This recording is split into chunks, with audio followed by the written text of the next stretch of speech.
자, 하나님 말씀 같이 보도록 하겠습니다. 구약성경 잠언 4장 23절 말씀 한 절 말씀입니다. 구약 잠언 4장 23절 같이 찾으셨으면 한 목소리로 읽도록 하겠습니다. 준비됐습니까? 모든 지킬 만한 것 중에 더욱 내 마음을 지키라. 이는 생명의 근원이 위에서 남이니라. 한 번 더 읽도록 하겠습니다. 모든 지킬 만한 것 중에 더욱 내 마음을 지키라. 이는 생명의 근원이 위에서 남이니라. 아멘. 어느 교회를 가나 남자보다는 여자분들이 꽤 많습니다. 저희 교회는 작년만 해더라도 작년 아마 요맘때만 해도 남자분들이 그리 많지 않았어요. 10손가락 안에 들었습니다. 그전에는 저를 포함해서 3명밖에 없었습니다. 작년 아마 초만 해도 그리 많지 않은 것 같았어요. 근데 저희 교회 남성분들이 많아졌습니다. 드디어 천국에 성비가 맞아가는 것 같습니다. 천국 가면 참 고민이 돼요. 그렇죠? 분명히 남자보다는 여자가 많을 것 같은데 하나님의 고민입니다. 자, 여성들을 보면 저는 한 가지 아주 존경스러운 점이 있습니다. 다른 것이 아니라 아무리 바쁘고 상황이 어려워도 관리할 것은 꾸준히 관리한다는 것입니다. 그게 뭡니까? 얼굴을 다 미모입니다. 나이가 어려도 상관없습니다. 요즘은 초등학교 들어가기 전부터 애들이 자기 미모를 가릴 줄 아는 그런 본능이 작용하는 것 같아요. 또 연세가 든 분도 상관없습니다. 80이 넘은 할머니도 꾸밀 거 다 꾸밉니다. 그래서 여자에게 이 미모를 관리하는 것은 본능에 가까운 것입니다. 타고나서 여자분들은 타고날 때부터 미모에 대해서 관심을 갖는 것 같습니다. 물론 가끔 그 본능을 초월하고 사시는 분이 계십니다. 아마도 두 가지 가능성이 있을 것인데, 첫째는 관리하지 않아도 굳이 관리 안 해도 미모가 자신 있는 분 손 들어보세요. 아까 대답을 하시더라고요. 어느 분이요. 그리고 또 그렇지 않으면 아무리 관리해도 소용없기 때문에 일찌감치 포기한 분, 그런 분도 계십니까? 나머지 분들은 다 뭐예요? 미모 자체에 관심이 없는 분이신 것 같습니다. 여러분에게 초코 하나 해드리겠습니다. 어느 여자분이 주님을 만날 기회가 생겼습니다. 기회가 기회인지라 주님 앞에 한 가지 약속을 구합니다. 하나님, 내가 나중에 하나님 나라 갈 때 저를 꼭 기억하고 반드시 저를 천국에 주님 곁에 있게 해주세요. 예스했습니다. 주님이. 시간이 흘렀습니다. 이분이 어느덧 천국에 가는 시간이 다 됐습니다. 주님 앞에 서게 됐습니다. 그런데 웬일입니까? 천국에 가는 것으로 확정진 줄 알았더니 갔더니 주님이 자기를 모른 채 하는 것입니다. 그래서 화가 났습니다. 따져 물었습니다. 주님, 어떻게 된 겁니까? 왜 저를 모른 채 합니까? 약속하지 않았습니까? 저 누구누구입니다. 얘기했더니 아이구나, 그렇구나, 너였구나. 그러기에 평소에 하장을 좀 작작하지 주님이 이런 말을 하지 않고 저는 그랬습니다. 하장을 지우니까 이제 못 알아본 것 같습니다. 저는 주님 나라 갈 때 가까워지면요 화장을 지우세요. 주님이 얼굴 알아볼 수 있도록. 요즘 연예인 중에서 양악 수술을 하는 분들이 있습니다. 하도 양악 수술 해가지고 제가 뭔지 궁금해가지고 인터넷에서 찾아봤습니다. 그때 양악 수술은 이런 것이었습니다. 그러니까 턱의 위치나 모양을 변형시키는 수술입니다. 원래는 이 양악 수술이 턱이나 치아에 문제가 있는 분들 교정하기 위해서 하는 것입니다.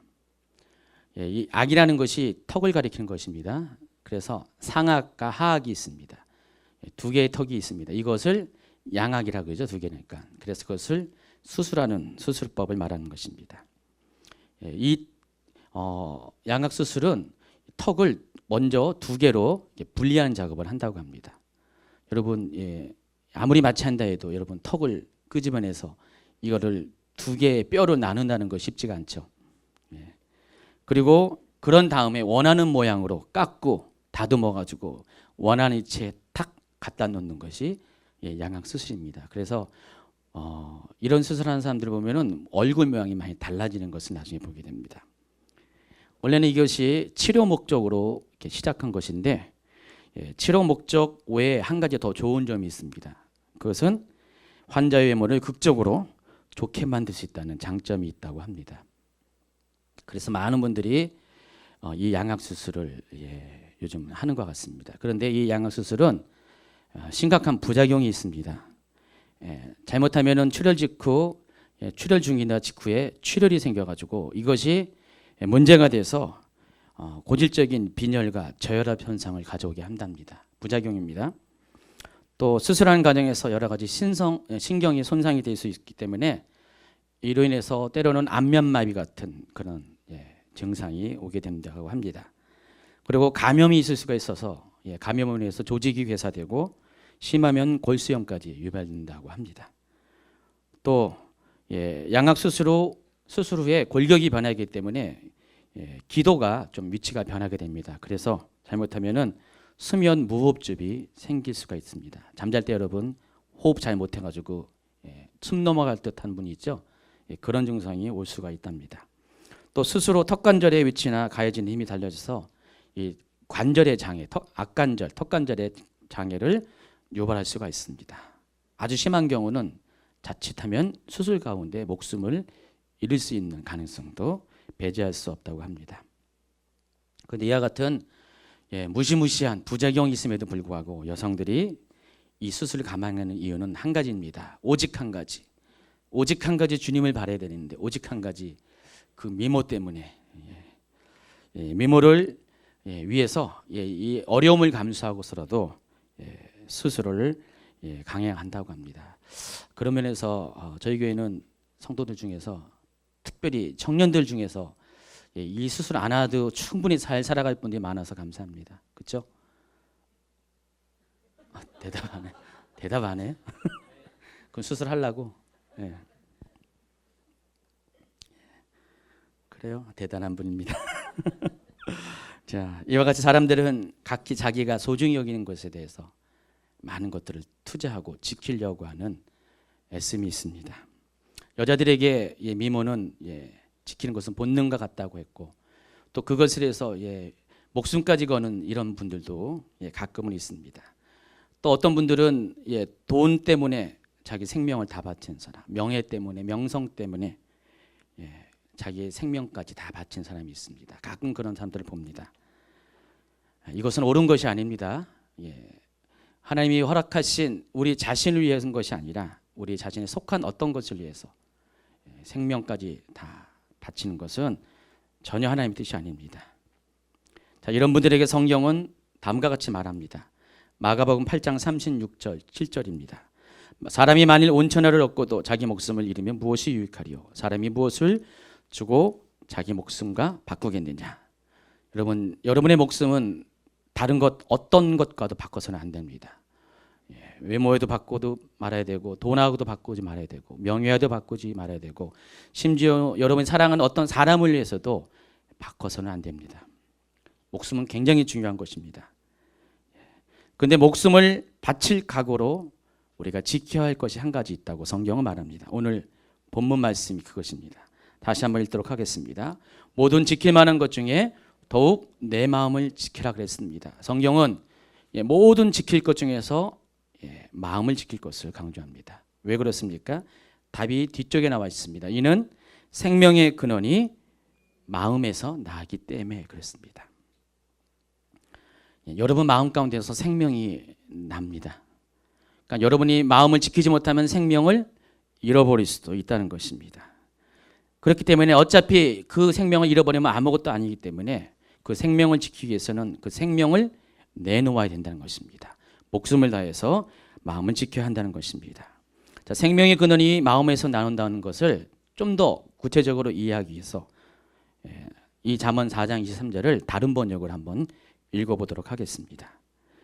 우리말 성경입니다. 무엇보다도 내 마음을 지켜라. 내 마음에서 생명의 샘이 흘러나오기 때문입니다. 이번엔 킹제임스 성경입니다. 열심을 다하여 내 마음을 지키라. 이는 삶의 문제들이 거기서 나옵니다. 이 번역을 좀 주의하시기 바랍니다. 킹제임스 번역. 여러분이 마음을 지켜야 하는 이유가 분명합니다. 여러분의 마음으로부터 삶의 문제들이 발생하기 때문입니다. 여러분의 마음이 어떠하냐에 따라서 삶의 문제가 있을 수 있고 없을 수가 있다는 것입니다. 다시 말하면 여러분의 마음을 통제하지 않는다면, 마음을 지키지 않는다면 이로 인해서 여러 가지 삶의 문제들이 생길 것이고, 그것으로 인해서 자칫 생명까지 잃어버릴 수가 있다는 것입니다. 그러므로 우리는 마음을 어떤 것보다 더 우선해서 지켜야 한다는 것입니다. 자, 그러나 이 마음을 지키기 위해서는 마음이 어떤 것인지를 먼저 알아야 할 필요가 있습니다. 마음에 대한 지식이 필요합니다. 이미 저는 마음에 대한 여러 가지 그런 중요한 정보들을 제자훈련 시간이나 기름부음학교 이 시간 통해서 구체적으로 많이 말씀을 드렸습니다. 다시 한번 못 들은 분을 위해서 말씀을 드리도록 하겠습니다. 자, 마음은 어떤 것인가? 마음이란 지정의의 집합체라고 합니다. 지라는 것은 무엇을 하는 지적인 기능을 말하는 것이고, 정이라는 것은 무엇을 느끼는 감정을 말하는 것이고, 또 의라는 것은 어떤 사고를 할 수 있는 의지의 기능을 말하는 것입니다. 그래서 마음은 이 세 가지가 유기적으로, 종합적으로, 통합적으로 돌아가는 그런 기능하는 것을 마음이라고 합니다. 또 마음이 어디에 있는가에 대해서 여러분이 궁금할 것을 압니다. 마음이 어디에 있습니까? 어디에 있습니까? 마음에 있겠죠. 그 마음이 어디에 있냐고요. 여러분 육체 가운데 마음이 있습니까? 여러분 마음은 눈에 보이는 것이 아닙니다. 그러나 마음이 대략 어디에 있는 것은 우리가 추측할 수가 있습니다. 어떤 사람들은 가슴에 있다고 합니다. 심장에 있다고 합니다. 또 어떤 사람들은 머리에 있다고 합니다. 마음을. 그래서 이 가슴에 있다고 하는 분들은 동양적인 사고를 갖는 분이 그렇고, 머리에 있다고 하는 분들은 서양적인 합리적인 사고를 갖고 있는 분들은 마음이 머리에 있다고 합니다. 영어에서도 마음을 두 가지 단어로 표현하는데, 하트라는 단어, 이 가슴이라는 심장이라는 단어와 또 마인드라는 단어 두 가지 사용합니다. 어쨌든 한글은 두 가지 다 똑같이 번역합니다. 마음이라고 번역합니다. 근데 정작 중요한 것은 이런 언어학적인 그런 관점도 중요하지만은 마음에 대한 성경적인 관점입니다. 성경은 과연 마음을 무엇이라고 말하는가? 이것이 중요하다는 것입니다. 그래서 저는 성경의 마음에 대해서 설명하는 여러 가지 성경 구절 중에서 아주 중요한 몇 가지 구절들을 여기서 여러분에게 먼저 소개하고자 합니다. 첫 번째가 잠언 23장 7절입니다. 똑같이 오늘 본문과 같이 잠언에 있는 것입니다. 잠언은 마음에 대해서 많이 언급을 했거든요. 잠언 23장 7절에 보면은 이런 말씀이 있습니다. 대저 그 마음의 생각이 어떠하면 그 위인도 그러하다 그랬습니다. 그 마음의 생각이 어떠하면 그 위인도 그러하다. 이번엔 창세기 말씀입니다. 창세기 6장 5절입니다. 여호와께서 사람의 죄악이 세상에 가득함과 그의 마음으로 생각하는 모든 계획이 항상 악할 뿐임을 보셨다 그랬습니다.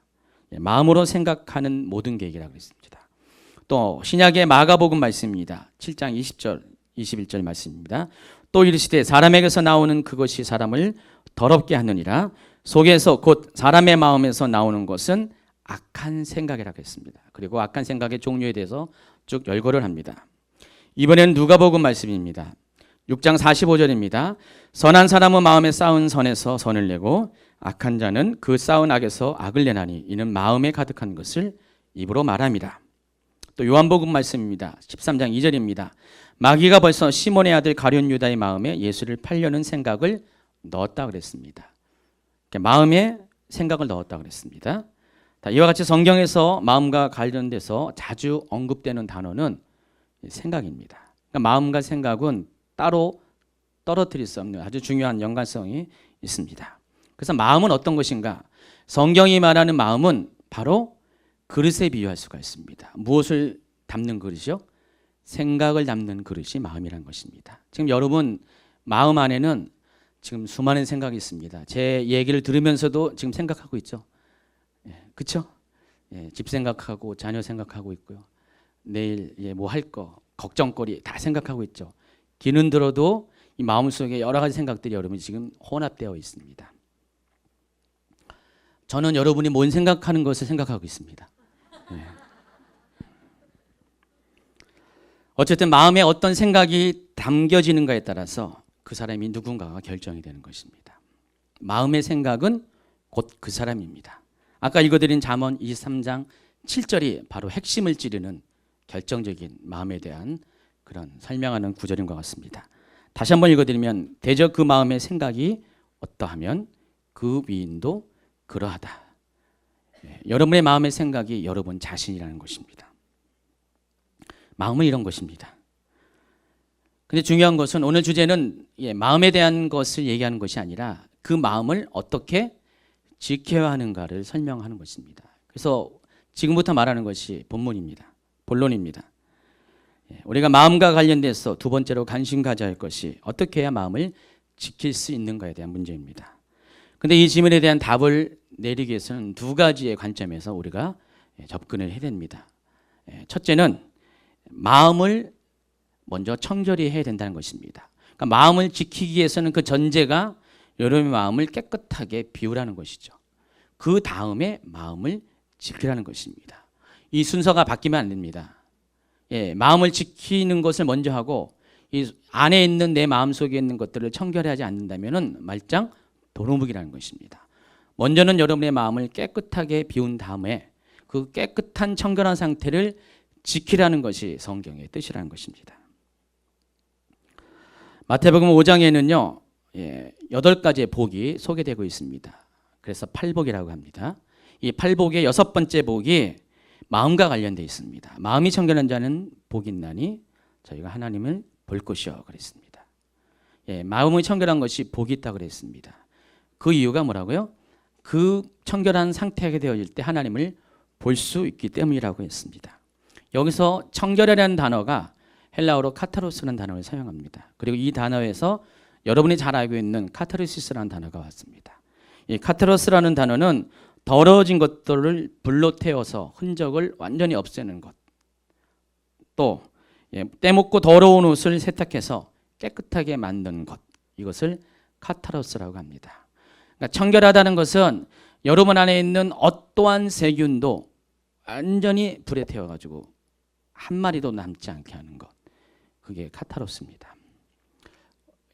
며칠 전에 어떤 얘기 들었더니 여러분 혀 있죠? 혀가 이 혀 바닥에 세균이 5억에서 10억 마리가 살고 있대요. 깜짝 놀랐죠. 혀 잘 닦아야 됩니다. 혀 잘못 말하면은 세균이 막 튀어나갑니다. 다 의미가 있는 말입니다. 제가 군대 생활할 때 의무병으로 했기 때문에 이 소독의 개념에 대해서 좀 알고 있어요. 그래서 항상 이렇게 치료를 할 때는 소독된 걸로 해야 돼요. 잘못하면 바로 세균이 감염되기 때문에. 야전에서는 어떻게 하냐? 할 수 없이 그런 기구를 소독하려면 비상용으로 이 라이터를 사용합니다. 그래서 라이터를 켜면은 노란 불꽃 있고 그 안에 파란 불꽃이 있죠. 그 파란 불꽃에다가 가령 이제 메스 칼날이 있으면은 수술 칼이 있으면 고기를 대면은 거기에 의해서 이제 약간 걸러지지만은 모든 붙어 있는 세균이 다 완전히 100% 청결하게 없애지게 됩니다. 이것이 바로 카타로스라는 것입니다. 그래서 이 카타로스를 통해서 우리 마음이 깨끗해 되면은 마음과 정서에 있는 쌓여 있는 모든 더러운 것과 상처들이 깨끗이 씻어지게 됩니다. 그러면 우리 마음이 황홀해지게 돼 있어요. 평안해지게 돼 있습니다. 안정을 취하게 됩니다. 그렇기 때문에 마음이 청결하다는 것은 이런 뜻입니다. 마음 안에 있는 어떤 찌꺼기라도 걸러지거나 제거되어 다른 어떤 요소도 더하거나 섞이지 않는 100% 순전한 상태, 완전히 깨끗한 청결한 상태가 마음이 청결하다라고 말하는 것입니다. 여러분 마음을 지키기 위해서는 먼저 이 작업을 해야 된다는 것입니다. 오늘 성경에서 무릇 지킬 만한 것보다 마음을 지키라고 했는데 거기다 하나를 더 앞서서 말한다면 먼저 마음이 청결한 자가 된 다음에 마음을 그 청결한 상태의 마음을 지키라는 것입니다. 그래서 팔복에서는 사람의 마음을 밭으로 비유합니다. 특별히 마태복음 13장은 이 말씀과 연결해서 씨 뿌리는 자를 비유를 통해서 사람의 마음을 4가지의 밭으로 설명합니다. 여러분 잘 알다시피 길가밭의 마음이 있고요. 또 가시떨기밭, 그리고 돌짝밭, 그리고 좋은 밭이 있습니다. 이 네 가지 밭 중에서 세 가지 밭은 청결하지 못한 마음의 상태를 가리킵니다. 그러니까 잘못된 밭이라는 것이죠. 그리고 좋은 밭은 열매를 맺을 수 있는 밭을 말하는 것입니다. 그래서 우리가 이 밭의 문제를 해결하지 않고서는 아무리 하나님 말씀이 여러분 마음밭에 떨어져도 자라질 수가 없어요. 밭에 씨를 뿌린다는 것은 목적이 뭡니까? 열매를 추수하기 위한 목적이죠. 그러니까 하나님도 여러분에게 말씀을 여러분에게 주시는 이유는 여러분의 마음밭에 하나님의 말씀이 떨어질 때 그것이 자라서 열매가 생성되는 것들을 결실을 원하기 때문에 말씀을 주신 것입니다. 그래서 마음이 청결한 자는 이 마음밭에 하나님의 말씀이 떨어지면 이것이 자라서 삶의 열매들, 신앙의 열매들이 자라게 됩니다. 그래서 그런 분들은 뭐 3개월, 6개월, 1년 지나면은 달라져요. 사람이 변합니다. 인격이 변하고 삶이 변하고 모든 것이 다 바뀌어 버립니다. 근데 이 세 가지 잘못된 마음의 밭을 갖고 있는 사람들은 아무리 노력해도 시간이 흘러도 절대로 변하지 않습니다. 열매가 맺지 않습니다. 여러분 수십 년 동안 아마 신앙생활 하신 분 계실 것이에요.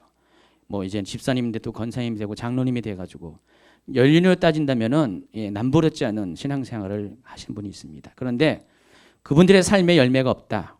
한 번쯤은 점검하시기 바랍니다. 여러분 속에 잘못된 마음이 있는가를 점검하시기 바랍니다. 첫 번째가 길가밭입니다. 길가밭의 특징은 뭡니까? 단단하다는 것입니다. 왜 단단합니까? 사람들이 밟고 지나가기 때문에. 그래서 우리가 사람이 밟고 지나간다는 이 표현을 어떻게 이해할 수 있냐면은 우리가 경험하는 모든 것을 말하는 것입니다. 그러니까 우리가 이 경험 가운데는 여러 가지 사람에 관한 경험도 있고요. 그러니까 내가 어떤 사람에 대해서 막 겪잖아요. 그것이 내 경험이 되어서 내 마음 밭을 단단하게 만든다는 것입니다. 편견이 있어요. 고집이 있어요.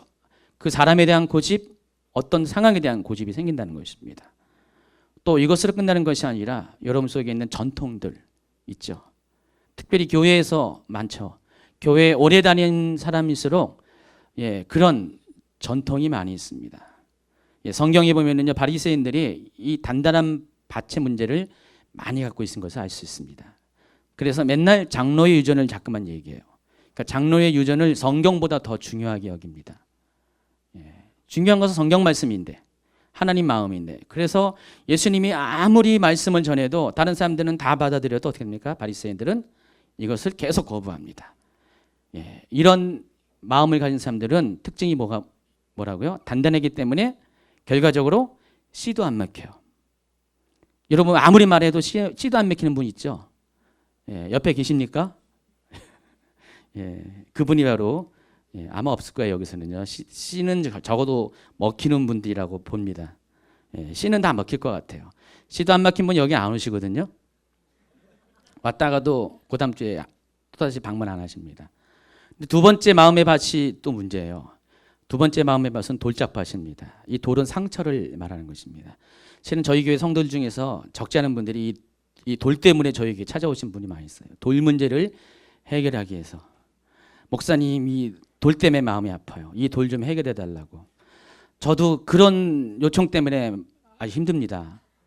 왜 이렇게 돌들이 많은지. 돌 하나 치워주면은 나중에 보면 이만한 짱돌이 그냥 또 있어요.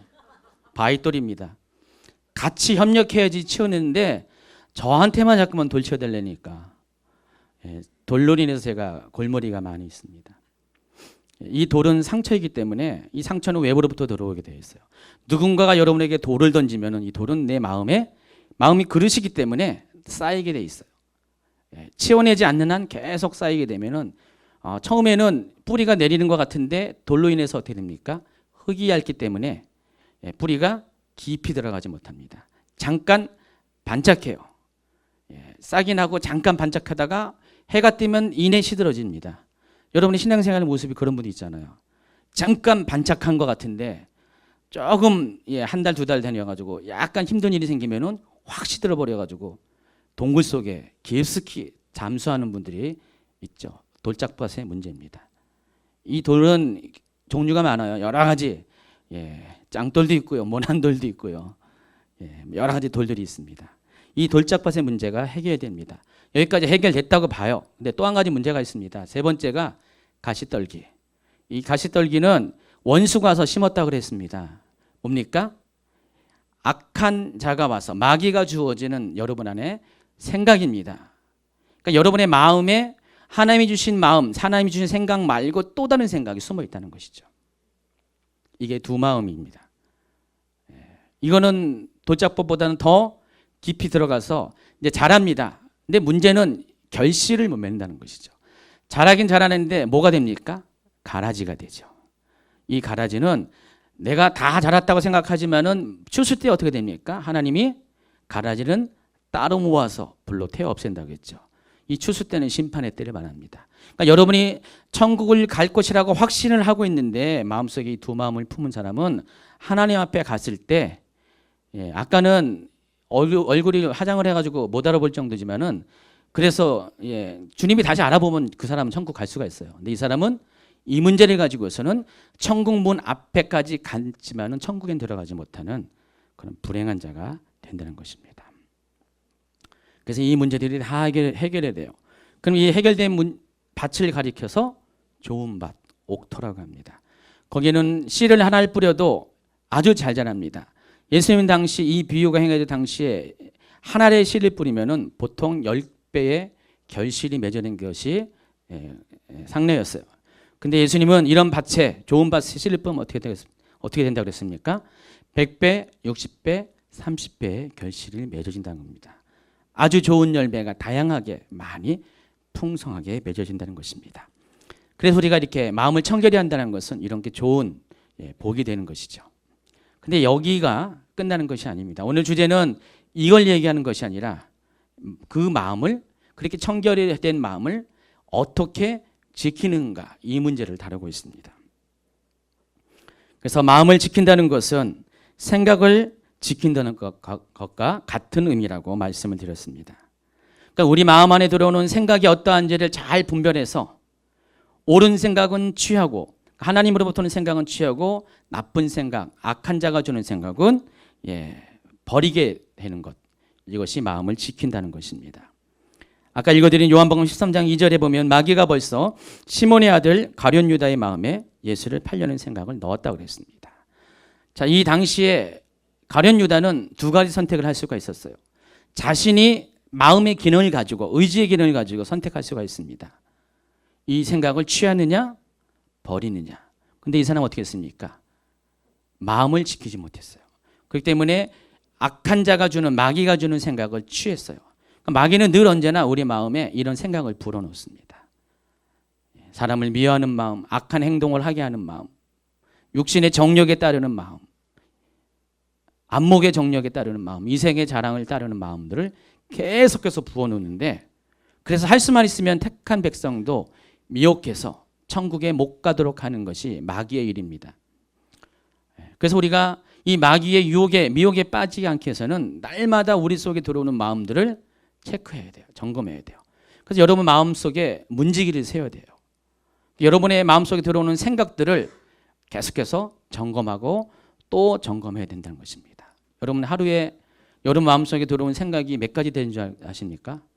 수만 가지 이상이 될 것 같아요. 온갖 생각. 그래서 그 생각을 한 단어로 표현하면 뭡니까? 잡생각. 잡생각입니다. 여러분 잡생각이 얼마나 많습니까? 그렇죠? 가만히 생각 없이 있어 보여도 생각하고 있어요. 뭔가를 생각하고 있어요. 여러분 계속 이 잠이 깨어 있는 순간 계속 여러분은 생각을 하고 있습니다. 생각을 하고 또 생각을 하고. 근데 그 중에서 옳은 생각은 실은 많지가 않아요. 좋은 생각은 많지가 않습니다. 대부분은 여러분이 분별해서 버려야 될 생각들이 많이 있다는 것입니다. 그래서 우리가 여러분은 전부 다 날마다 깨어 있어야 될 이유가 생각을 분별하기 위해서 깨어 있어야 됩니다.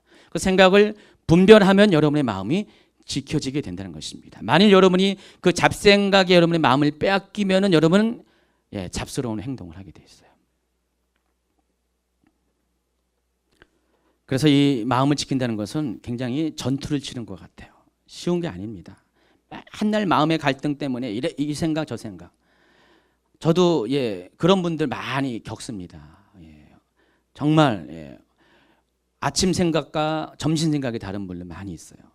어제까지만 해도 은혜로운 생각했다가 하룻밤 지나면은 또 세상 생각에 고민돼 가지고 그런 분들 많이 있고요.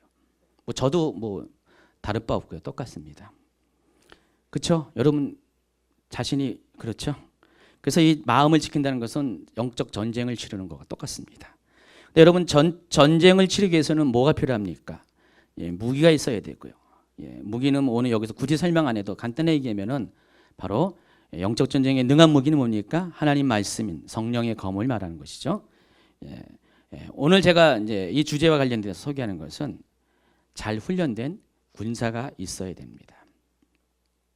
요즘같이 첨단 무기가 발달하지 않은 옛날에는요, 싸움에 있어서 아주 중요한 것이 무기와 더불어서 잘 훈련된 군사였습니다.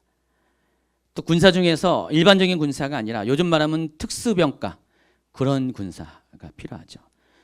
그래서 일반 사병보다는 군졸보다는 병졸보다는 당시에 이 장수들은 탁월했습니다.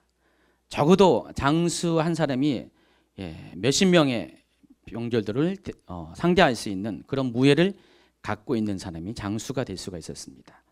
옛날에는 학벌이 좋다고 장수가 안 되더라고요. 옛날에는 무예가 출중해야 됩니다. 그래서 그들은 늘 끊임없이 자신의 육체를 단련합니다. 무예를 단련합니다. 그래서 무예가 출중하면 출중할수록 전투 가운데서 공적을 쌓으면서 승진이 돼서 마침내 장수가 됩니다. 그래서 그런 사람을 가리켜서 일당백이라고 합니다. 한 사람이 100명을 이길 수 있다는 것입니다. 물론 요즘 같은 경우는 일당백의 장수가 필요 없습니다. 총 한 방이면 끝납니다. 아무리 폼을 잡고 그냥 위험이 있어도 총 멀리서 빵 쏘면은 게임 끝입니다. 그러나 영적인 세계에서도요, 똑같이 장수가 필요합니다. 일당백이 필요합니다. 하나님은 여러분을 일반적인 그런 사람으로 이렇게 만들어가기를 원치 않습니다. 여러분으로 하여금 일당백의 장수가 되기를 원합니다. 그래서 어떤 영적인 전투에서도 능히 이길 수 있는, 능히 감당할 수 있는 잘 훈련된 군사로 여러분이 거듭나기를 원하십니다. 그래서 하나님께서 여러분에게 이것을 위해서 뭘 하십니까? 환난을 주시고 연단을 주시는 것입니다. 지난 2주 전에 설교 가운데 제가 환난과 연단에 대해서 소개를 했습니다. 로마서 5장 1절부터 5절까지 말씀을 가지고 말씀을 전했습니다. 그때 분명히 말씀드렸죠. 우리 가운데 환난이 있습니다. 근데 환난이 주어진 이유가 뭡니까? 우리가 이것을 통해서 인내를 배우기 위해서. 근데 인내로 끝난 줄 알았어요. 환난으로 끝난 줄 알았더니 또 한 가지가 있습니다. 연단이라고 했죠. 이 연단은 우리가 어떤 자격을 얻기 위해서 하나님이 주신 것이에요. 그래서 환난을 이야기할 때 제가 돌을 비유했어요. 여기도 돌이 나오는데 바로 우리 속에 모난 것들을 깎아내는 작업들. 그래서 하나님은 금류 가운데서 우리 모난 돌을 집어넣으셔가지고 금류로 인해서 깎아지게 해서 부드러운 돌, 또 동그란 돌, 동글동글한 돌이 되게 우리의 인격을 이렇게 만들기 위해서 우리로 하여금 환난을 허락한다고 그랬습니다. 처음에는 힘들어요. 깎아지려니까 힘들잖아요. 근데 어느덧 시간이 지나면은 아주 편안해지죠. 더 이상 거치는 모난 것이었기 때문에 아무리 금류 가운데서도 우리는 거기 잘 적응하게 됩니다. 이것이 환난을 주는 목적이고, 이 환난 가운데 우리가 할 수 있는 것은 오직 한 가지, 인내하는 것. 인내를 배운 것입니다. 그러나 이것이 끝나는 것이 아니라 본질이 또 바뀌어야 되는 작업을 해야 되는데 그것이 연단이라고 했습니다. 연단은 우리의 본질이 바뀌는 것입니다. 돌에서 뭐가 되는 것이라고요? 보석으로 거듭나게 하는 것. 이것이 연단을 주는 목적이라는 것입니다. 이 얘기를 했는데 그 주간부터 여러분들이 여러 가지 연단 가운데 들어오신 분들이 생겨났어요. 갑자기 일이 뻥뻥 터지네요. 그래서 다치고 뭐 문제가 생겨가지고 기도하고 부르짖을 상황들을 가진 분들이 많아졌습니다. 솔직히 저는요 요즘 성도분들이 많아지면서 조금 힘들어졌어요. 그러다 보니까 이 문제를 해결하면 여기서 터지고 여기서 문제를 해결하면 저기서 터지고 요즘 좀 목회합니다. 옛날에는요 목회하는 것이 다른 분들한테 무슨 목회가 어렵냐고 제가 큰소리 뻥뻥 쳤는데 요즘은 장난이 아니에요. 막 힘든 것들을 여러분은 여러 문제를 해결하면 그때부터는 자유하잖아요. 저는 또 다른 사람의 짐을 짊어지기 때문에 우리 또 성도들지만 아니라 맨날 쪽지로 인터넷으로 뭐 이렇게 오늘 새벽에도 또 누가 미국에서 보내왔더라고요. 예, 그런 짐들이 많이 있습니다. 예, 그러다 보니까 저한테는 그것이 또 환난과 연단이에요. 자꾸만 저를 그런 것들을 깎아내시고 늘 그거 성도들의 아픔을 통해서 저를 깨어나게 하신 하나님의 그런 훈련의 과정이라고 믿습니다. 어쨌든 간에 이 환난 가운데 들어가신 분들, 연단 가운데 들어가신 분, 여러분 당사자는 힘들고 어렵지만은 저는 축하의 메시지를 전하고 싶습니다. 축하합니다. 하나님이 드디어 여러분을 만지기 시작합니다. 하나님이 드디어 여러분을 주목하시고 관심을 갖고 일하시기 시작합니다. 여러분 그렇기 때문에 말씀을 들었으면은 이 말씀대로 따르시기 바랍니다. 말씀대로 여러분 인내하세요. 환난 가운데서는 인내하시고 연단 가운데서는 소망을 가지시기 바랍니다. 확신하건대 하나님은 반드시 말씀 그대로 여러분을 하여금 소원의 항구로 인도하실 것입니다. 이미 그런 경험을 하신 분들이 있습니다. 많이 봤습니다. 자, 옛날의 장수들이 전쟁의 위기에서 자신의 무공을 부단히 연마했듯이 마음을 지키고 영적 전쟁에서 승리하기 위해서는 오늘날도 우리가 동일한 노력이 필요합니다. 우리가 육체의 노력은 할 필요는 없어요. 우리는 대신 우리의 이 영적 전투를 이기기 위해서는 무엇을 연단시켜야 됩니까? 마음을 연단시켜야 됩니다. 잠언 17장 3절 말씀, 지난번에 소개한 말씀인데 다시 한번 소개합니다. 동안이는 은을, 풀무는 금을 연단하거니와 여호와는 마음을 연단한다 그랬습니다. 그러니까 하나님이 여러분을 연단하시는 그 대상, 그게 뭐라고요? 마음이라는 것입니다. 여기서 이 도가니는 은을 제조할 때 사용하는 그런 뜨거운 불입니다. 접시 800도 정도 됩니다. 이 풀무라고 있는데 다른 성경에서는 용광로라고 표현합니다. 도가니보다 용광로는 큽니다. 온도도 더 높습니다. 1000도에서 1200도 정도 됩니다. 그래서 이 온도의 그 차이에 따라서 은이 될 수 있고, 은을 재련할 수 있고 또 금을 재련할 수가 있습니다. 대충 보시면 알겠지만은 좋은 보석일수록 어떻게 해요? 더 높은 고열 가운데 재련의 시간을 보낸다는 것을 알 수가 있습니다. 이와 같이 하나님도 우리의 마음을 연단시키기 위해서 우리를 정결하게 하고 단단한 튼튼한 마음이 되기 위해서 우리로 하여금 도가니와 같은 그런 뜨거운 것에 용광로와 같은 그런 불같은 시험 가운데 우리를 집어넣으신다는 것입니다. 그래서 도가니와 풀무는 우리를 사랑하시는 하나님의 표현이십니다. 우리를 연단시켜서 옳은 모습으로 우리를 바꾸기 위한 하나님의 연단의 과정이라는 것입니다. 그래서 군대의 장수가 육체의 그런 연습을 하듯이 우리도 똑같습니다. 우리도 대신 우리의 마음을 날마다 우리는 단련시키는 작업을 한다는 것입니다. 여러분, 대장장이가 있습니다. 대장장이는 어떤 사람입니까? 평범한 쇠붙이를 가지고 아주 사용하기 알맞는 용도의 그런 기구를 만들고, 또 만약에 이 영적 전쟁과 관련된 것이라면은 검을 만드는 것인데, 이 대장장이가 얼마큼 이 검을 단단하게 두드리느냐, 새망치로 두드리냐에 따라서 그 검의 강도가 결정이 되는 것입니다. 그래서 이 조직이 점점 두드릴 때마다 밀도가 점점 압축이 돼서 높아지게 되면은 밀도가 높을수록 단단한 쇠붙이가 되는 것이죠. 그래서 하나님이 이와 같이 우리의 인생 가운데서도 우리를 단단한 검이 되게 하기 위해서, 그래서 영적 전쟁에 능히 싸울 수 있는 존재가 되기 위해서 어떨 때는 어떻게 됩니까? 풀무 속에 우리를 확 집어넣습니다. 그리고 풀무 가운데 있다가 이제 어느 빠지게 되죠. 그러면 이제 살았다 할 그때 어떻게 됩니까? 쇠망치로 막 두들깁니다. 그렇죠? 여러분의 주어진 여러 가지 환경들이 만약에 도가니라고 본다면, 풀무라고 본다면은 여러분 날마다 두들기는 사람들이 있어요. 쇠망치 같은 사람이 있습니다. 사람이 쇠망치예요. 그 성경에는요 인생 막대기라고 그러죠. 어떤 사람들은 막대기가 되어서 여러분을 괴롭히는 사람이 있잖아요.